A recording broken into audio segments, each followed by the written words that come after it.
थंडी पडायला लागली की मला तर दोनच गोष्टी आठवतात, एक म्हणजे मेथीचे लाडू आणि एक गाजरचा हलवा. तर ह्या वेळेस बाजारामध्ये खूप छान असे गाजर दिसले होते, तर मग येताना घेऊन आली होती 1 किलो गाजर. मग तेच धुवून किसून वगैरे घेतले छान प्रकारे आणि इथे मी गावरानी तुपात बनवायला घेतले. 2-3 चमचे गावरानी तूप घेतलं आणि इथे मी कुकरमध्ये बनवते कारण की कढई नाही आहे मोठी, तर मग कुकरमध्येच बनवायला घेतलं.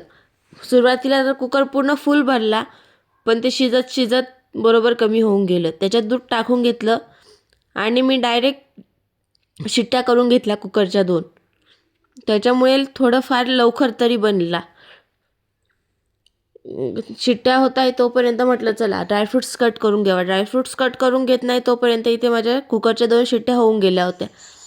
गाजर शिजून गेले होते पण दूध आटायचं बाकी होतं.